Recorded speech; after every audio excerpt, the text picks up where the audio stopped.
Yeah, I think Marsh as well, in B as well. In fact, everybody except for Hitzel, we're gonna have in B rank, and we're gonna have Hitzel in F rank because it's Hitzel. I couldn't agree more. I think that's a perfect tier list, and I think this is going to be the one approved, honestly. But aside from this, we have to say that Lowkey came off of a 3-1 against Pelagos. Definitely must have been a solid match to see, and Yeah, quite probably feeling convincing. happy about themselves. Definitely quite convincing. However, you could make the argument here that Team B did just come off of a really close 3-2 set, yeah. But even if it was close, the hype or the carried through euphoria of winning a close set might give them sort of an edge against Lowkey. You know, Lowkey is sitting back, they're feeling comfy, they know they know they're good, they had a good last round, but coming into this, they're not going to be as prepared for the harsh and hectic environment that Team B might be bringing here. Definitely, and I think this is actually going to be a pretty important set for Team B because Team B. I'm guessing that me and Melissa were speculating of this being potentially Hitzel's new team project. And if that is actually the case, this could be a very important match for them because it would actually just completely decide already how people would see them as far as in the constellation of the top teams. Deciding, okay, are we already solid enough to the point where in the first tournament we play, we can defeat Lowkey, or if we still have a lot of work to do in order to reach that goal and get into the apex of the North American top teams. Yeah, for sure. Actually, now that you say that, I didn't think about it, but Lux, Marsh, Keen, and Nick are free agents, aren't they? So Hitzel, sorry, they're all free agents. So this Marsh recently quite a recent free agent as well. So this could be as you say the new team, like a project, an attempt for Nick to bring for Hitzel to bring something that he doesn't kill to the NA scene. That's what he's known as. He's a team killer. That's what he's known as. Oh boy, if only team fighting was a thing in this game, that would be actually really fucking hilarious. But with that out of the way, we're gonna be jumping right into Splat Zone's Anchovy, which is the map we already saw. We already were talking about when we were watching Team B play, and we know they won this match. We don't really know how because we couldn't see that one, but I have high hopes. We might see it here. Hitzel bringing out the mini. He does play a lot of mini, so it'd be interesting to see how that plays into the dynamic. Instead of having Soldier there. Yeah, that's interesting. That's curious. It's more of a support weapon, which is interesting to see. They do take the early map take. However, Hitzel taken down quick by Misa, who's coming on a bit of a flank currently. Does get pressured away by the baller and has to, well, no, he's keeping it up. He takes out That's insane. Misa right there with some incredible movement. Honestly, I did not think he'd be alive for so long, just slipping and sliding and just completely dodging everything, just going into their base and making Team pop that hammer, but he doesn't care. He's just going for the kills onto Hitzel. He really wants Hitzel dead. Maybe that's the play. Maybe they wanted to take out Hitzel because they know he's there. They know he's one of their shot callers, isn't he? He does a lot of work when it comes to shot calling. So maybe the play that the one outlined here, the tier list of players, is take out Hitzel. S-rank play, get rid of Hitzel. Yeah, get rid of Hitzel. And unfortunately that failed for me, Sam. Would you look at that? The zone has flipped back. So maybe the one is right in this case, as the aggression coming out from TB now as they take back that mid and push onto the plat of Team Lowkey. We see March there going a little bit too soon, I think, with that play. I think he should have waited for Keen's hammer, which does come in, get a nice kill onto Arashi, so which means he's got the hammer right now, and Arashi's got no hammer, but not really any follow-up, and this allows Gamer to go in with that bomb rush and potentially cap the zone and just slow the game down for Team B. Yeah, the zone being capped here, and Gamer back onto plan, having a little bit of a sniper. Oh my god, yeah, and taken down by burst bombs and everything, just really fast. Is this Splatoon 1 all over again? Feels like not sub-power, what was it, Bomb Range Up. Bomb Range Up back at it. And it's looking like Team B now going to take the enemy's plat, and it's a hold to be produced. I mean, Hitzel with those bombs right there, just completely zoning out Gamer, not letting him do anything, and not letting him actually get to a position where he can use that bomb rush to his advantage. Misa there, feeding, dropping down very unfortunately, and again, Gamer just stuck in this position. He's forced to use the bomb rush from all the way over here, and let's see if any burst bomb comes in his way. Doesn't seem like it, unfortunately. does manage to get the pick. It's looking quite bad here for Team B as they have to pull back out. But they did manage to take the lead. It'd be interesting to see if Hitzel uses his sub-weapon more, the Mini, because we haven't really seen it much. Yeah, I mean, the main weapon Burst Bomb is definitely a good option, followed by the sub, the sub being the missiles. I think the special, I think the Mini, we need to see a little bit more of it, but it's fine. You don't need to use your special too often. As you see, again, the primary weapon, the Burst Bomb, is being used against Gamer, who at this point I think has probably become allergic to them. With just how fast you can get the special as well, using it to just using it on the fans is probably the best choice. However, Hitzel did use his main weapon on them then, so maybe a bit of a waste of the special there. As as Team B pushed back up onto the plat and do take out 2 members of Team Lowkey, 3 members of Team Lowkey. One's alone, man. The aggression coming out does manage to take out Marsh, so he's going to be going ahead for his team. 10 seconds now left on the clock for Team B as they tick it down. There's no game of special isn't there to help, and that's it. Game 1. Oh, Team man. B. That was an amazing game 1. I think I'm starting to understand now how Team B actually was able to get the win in the previous set against Team Upgrade, because that was just a fantastic showing. Even without Soldier's Babbles, they were still able to get so much going. And Keen just showing off how strong the weapon can be, even on a map where it's not well tailored for. So Yeah. it's absolutely incredible. I think Misa's original play of taking out Hitzel was the correct move, because that was how they got the zone down. If they took out Hitzel, there was no coordination for Team B, because obviously they rotate who's shot calling, but Hitzel is considered the main shot caller for the team, at least I'd assume, because that's what he does usually. I agree. And I So mean, the one had the plan. Misa just didn't execute it. Unfortunately, the one's gonna have to change his tier list a little bit then, because that's just not. It's just a little bit off there. It's nice to see the burst bomb, the main weapon, the burst bomb, being used a bit more. Hitzel brings it quite a lot. He used it in the first game as well, and he's using it here. So it's nice to see. We didn't actually see that many missiles. Which I just wanted to bring up. We didn't see that many missiles. We just saw a lot of burst bombs. We just saw burst bombs, but the missiles did manage to take out the one, I think, once. So they did something. It's worth it.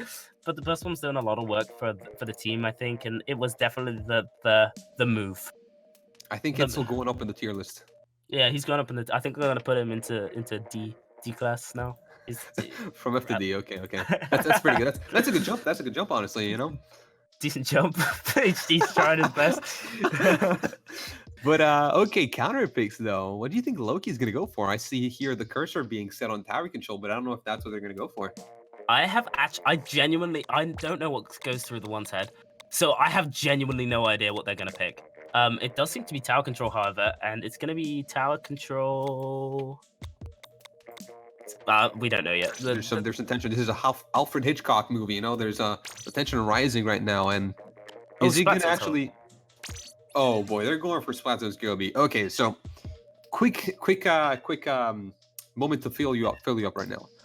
In the pools, we saw this map mode being played by Lowkey, and Lowkey decided to use a double custom explosion double L3 comp, and it just didn't work.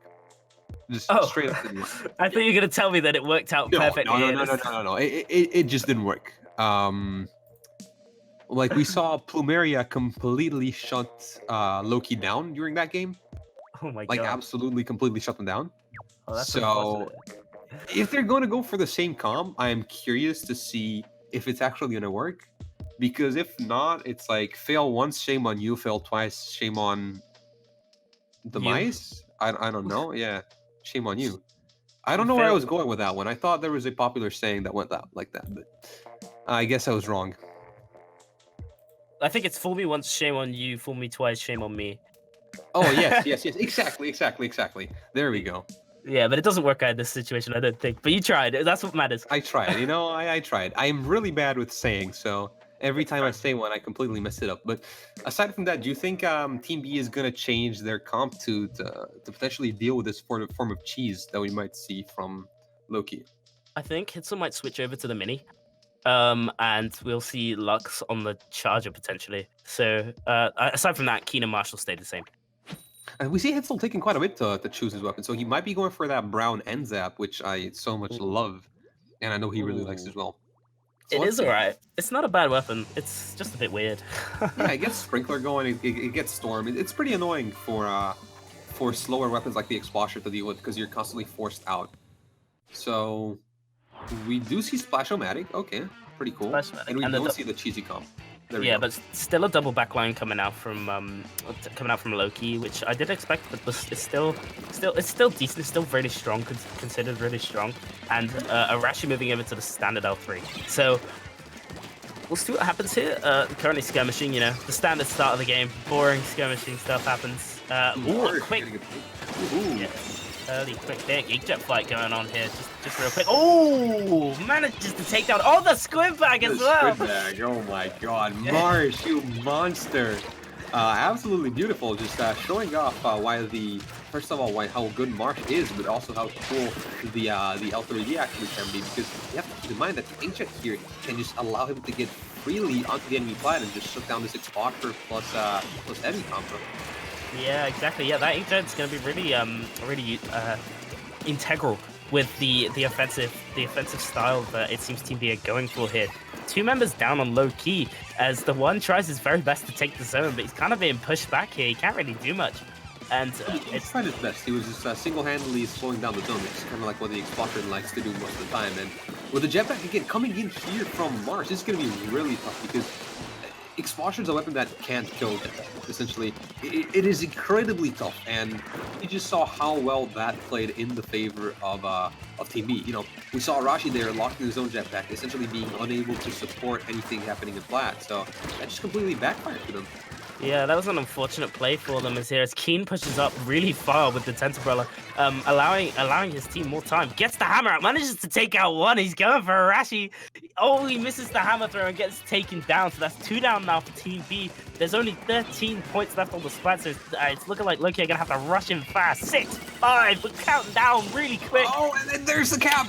There's the cap. Oh my god, with 3 seconds left. That was so close. That was literally Lowkey being on the edge of their seat, and I mean, the amount of pressure hasn't stopped yet. You see Key back in mid. Okay, he goes down, but he's still distracting Lowkey for long enough to the point where he gave enough time for the rest of the B to get back on their plat. And you know, we see them pushing back a little bit, applying some resistance, but for now, it just seems like nothing's gonna happen. You see B with 3 specials ready. So what do you think is gonna happen now with that pick?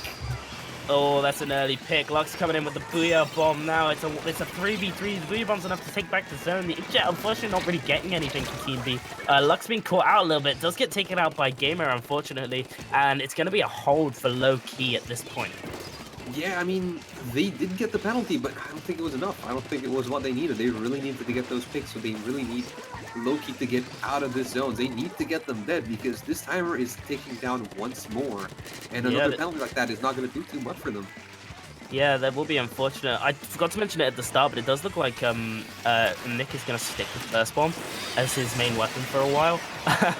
And there you go, there's the cap again. This time a 44 pointer, but if they really do need to get an actual push going, these sporadic caps aren't going to do much for the team unless something special comes out. Where, oh, they do manage to get the cap. It's a 3v4. Oh, that was a very nice pick by Lux right there, and it seemed like this was exactly the moment we were waiting for. Team B getting enough picks to the point where they can get set up once more. We see Nick still with that suction rush, still ready, and Lux, I mean, some beautiful drop shots right now with that heavy smiling, those ever so hard shots to get. And it seems like this is going to be a very strong hold.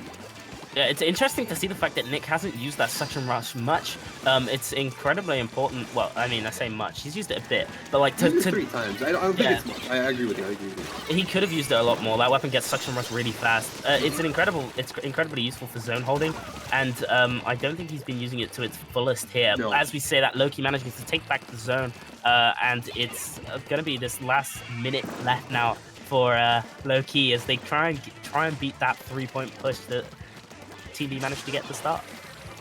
I agree with you, actually. If you continue on the fact that Team B there lost the zone, I think a very integral part in them losing the zone came down to Hitzel using that suction rush at the wrong timing. But talk about suction rush, there it comes again, and this time, perfect timing, caps the zone. And this is going to make it even harder for Lowkey to get that timer down. They're going to have to go through at least 30 seconds of penalty before they can even get scored. I believe that should just run them just slightly into overtime here. So, yep. this is exactly what they wanted on Team B. Is if they manage to get one of those sporadic caps back, just as overtime ticks over, they're going to be able to keep it. And unfortunately, it looks like Gamer's going to be using that Booyah Bomb just a little bit too early, in my opinion, as King comes through with the Ultra Stamp, manages to take one of them out. It's a 3v3 situation. Keen is doing his best. The stall does take it down. Huge pick. Oh my god! And they managed to get the so zone. Close. Oh my god! I think this just went. This became so close because again, I really have to underline this. I don't think Hitzel charged the bomb rush as fast as he should have. I think at the very end, he just needed to get that bomb rush, which would have sealed the game ASAP. But a little bit of hesitation, maybe not enough turf control, playing it safe. That just came down to the wire. Yeah, a little bit too close. I'm thinking Gamer could have used that Booyah Bomb just a little bit later because he pulled it out when they already had the zone and kind of wasted it when Keen came through with that Ultra Stamp, and he just fell straight into it. And I know you can take out Booyah Bombs in midair with the Ultra Stamp, but I think if he just backed off a little bit and used it, he could have kept the zone and stopped the recap. Yeah, a little bit of risky plays here coming in from Team B, but in the end, it works out 2-0 right now, which is something that I don't think many people expected, but I'm really, really glad to see from this team. So really promising so far as they're heading into the third game. Momentum must be at a star high for them. And do you think Lowkey is going to be falling under the pressure? They're going to be crumbling, or do you think they're going to be able to fight back? I think they're an incredibly well-versed, experienced team. I don't think the pressure's going to get to them too much, but it's got to be at least niggling at their conscience the fact that Team B, a team that doesn't really play too much. Well, I mean, they're friends and all that, but they don't play too much and competitive. Are basically handing them the L at this point. I mean, the Gobi Splat Zones was a really close match, but it did seem quite dominant from B at the start because they just held them out for so long. No, yeah, for sure. That was really, really interesting. And also, a little news update to point out that DB Olive is to a game 5. And DB against Olive is something that we saw be an extremely close and extremely high percent in the pools, in the last round of pools. And seeing them be the game 5 right now, that's going to be insane because that is probably finals worthy already. So seeing it go already is kind of a shame. Honestly, all these matches have been, or at least the matches I've been here for, have been incredibly good. I mean, we saw the 3-2, which unfortunately half of it wasn't on stream, but it was still a good set. And we're seeing now kind of an upset. Team B weren't really paneled or didn't have the consideration. They weren't considered to be able to beat Lowkey in a tournament, and they're just absolutely destroying them. Well, I say that they're 2 up. They're 2 up in a best of 5 when we didn't really think that would happen. I mean, you're 1 win away from winning the entire set. So yeah, but Lowkey could probably take it back. So we're going in Tower Control Inkpot Academy. Let's see what happens. TC Inkblot, as you were saying, what do you think is going to be the most important thing for these teams to get a win, to get a lead? Oh, and I see the brown ends up. You can keep talking. I'm happy already. The Kunda's coming out from both sides as well, so we're seeing more traditional sort of comp here. Rashi and Marsh both using the L3D, and I'm thinking we're going to see Stingray after Stingray. We're going to see that Ink Storm. That's what Nick's going to do. He's going to spam that Ink Storm as much as he can at this point. He wants to put as much chip damage as he can onto the board. Maybe sort of a team upgrade type thing going on. As much chip damage as they can get. Currently more of a skirmish. One gets taken down on the side of Lowkey. That is a Rashi going down already. And Gamer, 2 down on the side of Lowkey, with only 1 being taken down for Team B. And the push does start for them. Not really getting much far, and Gamer does have his Stingray to stop it when he needs. Yeah, Gamer having the Stingray is very strong, but we have to keep in mind, Lux is ready to throw a counter Stingray as we see him do it right now. Misa is on his back, able to just stop that. So very strong play by Misa, but this still allowed Team B to actually get that first checkpoint, even if they're essentially getting wiped here. But, that still is something to keep in mind, because checkpoints are always good to clear out when you're playing Tower Control against such a good team. Yeah, checkpoints incredibly important, especially in a team against a team like this, where inches are basically equivalent to miles. So we're seeing Keen a little bit out of place, getting taken down really fast there by Misa, and the missiles are going off. 2 down for Team B as the Lowkey start to mount their push towards the second checkpoint. It's looking quite positive and strong. And on top of this, we have to say a gamer from that ever so obnoxious Stingray spot being that tree, which I personally keep calling the Kaji spot. Is something going on here? Okay, for a second I thought that somebody disconnected or something because I saw March just standing still in spawn, but it might just be because of the amount of overwhelming pressure that that Lowkey was actually getting. That's actually insane. Incredible. Team B getting beat so hard that you think they DC'd because they can't get out of spawn. Yeah, and they get wiped again. This is actually incredible. This is a complete 180-degree turn from what we saw in the previous games. Wow. Yeah, that was an absolute shutout. It looks like the end of a turf war game out there. The complete map of control coming out from Lowkey and a destruction. Absolute destruction. Gamer using that Stingray to ultimate effect there, getting them off the plat and just taking everybody out. And oh my god. That was ridiculous, man. Misa popping off with the 11 kills in such a short amount of time as well. Yeah, I mean, the moment that we saw when you called out the Keen making a misplay when he died in mid, alongside I think it was Lux. That moment, that 2 down, what seemed like such a small mistake, it just snowballed out of control. It was insane. With the Stingray you were mentioning that Gamer got from that tree onto that plat, that was insane. Like, there's really no other way to describe what happened in this game other than incredible. And I really hope that Team B is going to be able to stand up after this one and keep on fighting like we saw them fight in the first 2 games. Yeah, that must be disheartening getting absolutely destroyed like that. It's at this level, small mistakes can mean games. And I think that's what we saw here. Like you mentioned before, Keen just making a small mistake and it just kind of snowballed for them as they weren't able to get back in. They weren't even able to get any specials because Misa was applying so much pressure that it just didn't work out for them. I mean, they were jetpacking their spawn. I legitimately thought that they had a disconnection with the moment March was just standing there because they were just getting specialed on in their base. So that was just crazy. But we're going back to slat zones, and I think this is probably more of a comfort pick for Team B, which we saw them do better, perform better, which makes sense because slat zones is also friendlier for teams that haven't really played much together. It's a lot easier to get synergy and game plans going. So what do you think is going to happen here? Well, I think the pick is entirely down to Keen. So Wahoo is an incredibly strong tent map. Incredibly, in my opinion at least. I think that it's an incredibly strong tent map. I don't know if you agree with me here, but it's I think your opinion is 1000% correct. Well, I mean, a lot of maps are strong for tent, but this is one of the ones that stands out in my mind as the ideal map that you see it on. I mean, I've watched only a couple Japanese tournaments and stuff like that, but from the ones I've seen, whenever it's Wahoo, that's when they bring out the double brella comps, you know? So maybe not a double brella, but we'll definitely see Keen on that tent here.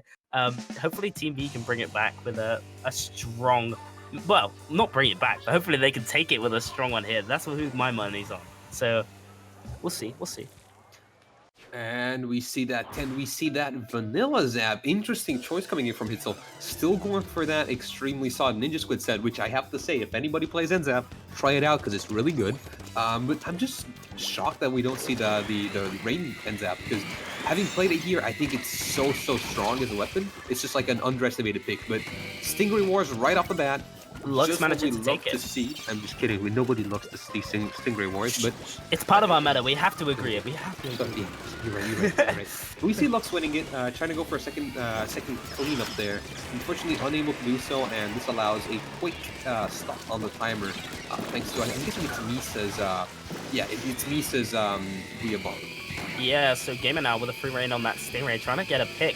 The zone is in Lowkey's favor, but he's not really managing to find anybody. He does get an assist, but it doesn't really do much for them.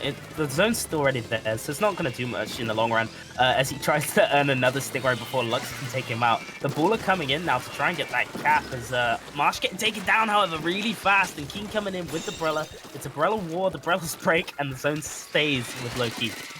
Yeah, I think right now what we're looking at is going to be a huge war between who's Stingray is going to get the most work done, and it seems right now to be Lux. Very solid cleanup there, but it really is coming down so much to those Stingrays because if you don't have that Stingray here, you're kind of screwed when the enemy team does have one. So every map, this map especially, yeah, man, agree. You make one mistake, the Stingray is there to clean you up. Look at this, Lux having to run for his dear life. And meanwhile, Keen, again, desperately trying to live that. getting forced into the Booyah Bomb and the Hammer. No way of surviving that. And it looks like Lowkey is going to be cleaning this up as butter. You don't call butter, but that sounds funny. Well, Nick Hitzel left all alone in the back there. Kind of given out by his armor, unfortunately. So that was an unfortunate thing for them, as the zone is back in Lowkey's control, and it's going to be a really easy lead for them, but it's not enough yet to really decide where the game is going to go, as Team B do come together here to try and start that push. Lux bringing out the Stingray, putting on that pressure on the backline. Not really managed to pick up anything, but it's enough to scare them. Oh, he does get one. He does get the one. And it's looking like the zone potentially could flip back. Maybe not. Arashi, man. Arashi. Did you see what Arashi did? Arashi was sharking in the smallest patch of ink when we saw Keen going in, the Stingray going in, everything happening. He just waited patiently and he got the hammer double kill. He painted the zone. That was just insane. That was a huge play, and this is going to really put Team B in a pickle. Yeah, unfortunately, it's not looking like it's going to pan out for them here, and Lowkey are going to take that 4th game to bring it to a 2-2. Are we going to be seeing the reverse here? What do you think, man?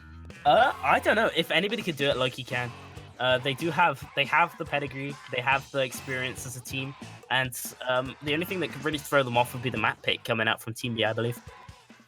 Yeah, I believe so too, but what do you think especially would be a good map pick to really just throw Lowkey off of the momentum that they're currently riding on? If I have the map list, I'd tell you. Let me have a quick look at it for you real quick. And so we have, this is top 8. Rainmaker Humpback, Rainmaker Muscleforge, Tower Control Inkblot, Tower Control Albacore, Clams Reef, and Clams Snapper. Tower Control Albacore. TC Albacore. Why so? Why so? I think that's going to be good enough for Keen. And I think potentially, for Keen at least, I think it'll be the best pick that they could go. I mean, the maps at the moment are quite dire for them. They're going more into the territory of things that Lowkey could beat them on, but Albacore seems to be the best option in my personal opinion, because Lux can really utilize the range of the charger, and Stingray isn't as effective, on this map, at least personally, I'd say. Mm-hmm. So having that trouble against Gamer and his Stingrays won't be an aspect. And obviously, these long stretches, Keen's going to be able to do a lot of work, a lot of distance with the tent. We'll see if it comes out. They are going to Rainmaker. They're going to Rainmaker Humpback. Okay, that's interesting. Not what I expected. Also, quick update on what's happening right now. Team Olive was actually able to beat Deep Blues, so they had their revenge compared to what happened to the Pools. So 3-2, props to Olive, but obviously must have been an insane match for Deep Blues as well. So definitely something that I would actually like to rewatch in after the tournament happens. And on top of that, FT went against Front Kids, which actually is essentially a Nuance plus Back Squids, currently 2-2. So that also is going to be something interesting. Yeah, because the winner of that set is going to go against either Lowkey or Team B based on what happens this match. So currently top 8 being crazy close. Yeah, this is quite nice to see. You know, a lot of 3-2s coming out. Even in the top 16, there was a lot of 3-2s, I believe. At least we saw one of them. We did. We saw one. But either way, hopefully, that'd be 3 of the games currently in top 8 that we know as a 3-2. So that's quite a close one. That's quite a hard thing to call. It'd be interesting to see who manages to take the tournament if the games are going to be so close. Well, teams are just readying up now for Humpback, Rainmaker, by the way. So what's your opinion on Humpback? Just real quick. Okay, so having played with Keen on this one, I can literally tell you what the entire game plan is going to be. Keen on the camo tent, get Keen on the far right, cheese. If you can do that, that's a nice game. That's a quick game. That's a clean match. That's a clean win. If you can't do that, it becomes tougher. So it's going to come down a lot to the rest of the composition built around that tent win condition. But if Keen is able to get onto that far right, it's gonna be a nice gorgonzola for Gorgonzola. Okay, but obviously Lowkey coming through, they got a bit of that mozzarella with them, a little bit of a sticky situation. They're doing the same thing. I think the one's entire game plan is probably gonna be the same thing. So putting them on the same spot on the tier list. They got that chili cheese. That's what we're gonna see. Some chili cheese coming out because they got the spicy plays from Lowkey that could potentially disrupt this cheesy play that Team B want to go for. So currently, again, is the usual, always does this. There's a stalemate until someone gets picked, and that's what Arashi's gonna do, taking out Marsh real quick. It's gonna give Lowkey the advantage. Pulls out. Oh, what happened there? What? Was that a splashdown that got taken out? What? I think he got taken out midair. Oh, interesting. Yeah, I think that's what happened. That's just unfortunate latency, but it doesn't really seem to be hurting Team B so much right now. Hitzel has that bomb rush ready. He's going to be denying that entire choke point, so they really have to watch out for a flank here, but it seems like they're going to be stalling out this push long enough for the rest of the team to be back. Yeah, it's looking like Team Lowkey are going to have to get out of there because they can't really do much when that bomb rush is active. Just Hitzel needs to stay alive, and he just doesn't manage to. So now it's down to Keen and Marsh to hold that point while the rest of their team respawns, because Lux can't do much at this point currently because of the positioning he is currently in. This is really bad. The Stingray needs to get something, but unfortunately stuck on the ground. Lux unable to get the clean kill he needed on the Rainmaker, and this is going to be a very strong and threatening push from Lowkey. Doesn't manage to get it past the 20-point mark, but that's still enough to be a real big threat to this game. What was that? Arashi just popping up and just saying, goodbye, man. We're getting this past the 20-point mark. We're getting the cheese, and we're getting the knockout. Holy crap. So as you said, the cheese, but this time the spicy cheese manages to get the knockout on Team B, and that's Team Lowkey taking the game 3-2, but with a knockout. Gosh, this was a very anticlimactic and intense and amazing set to watch. Props to both teams. This was actually a very fun set to watch. It's just a shame that it ended up like this. I think the momentum that Lowkey actually was able to garner with the last couple of wins really just threw off Team B out of their balance, which is a shame, but really nice matches. Still, it's quite big for Team B. They managed to take Lowkey to a Game 5 and also get into top 8 for their first tournament appearance, which is quite nice, isn't it? And personally, I would say.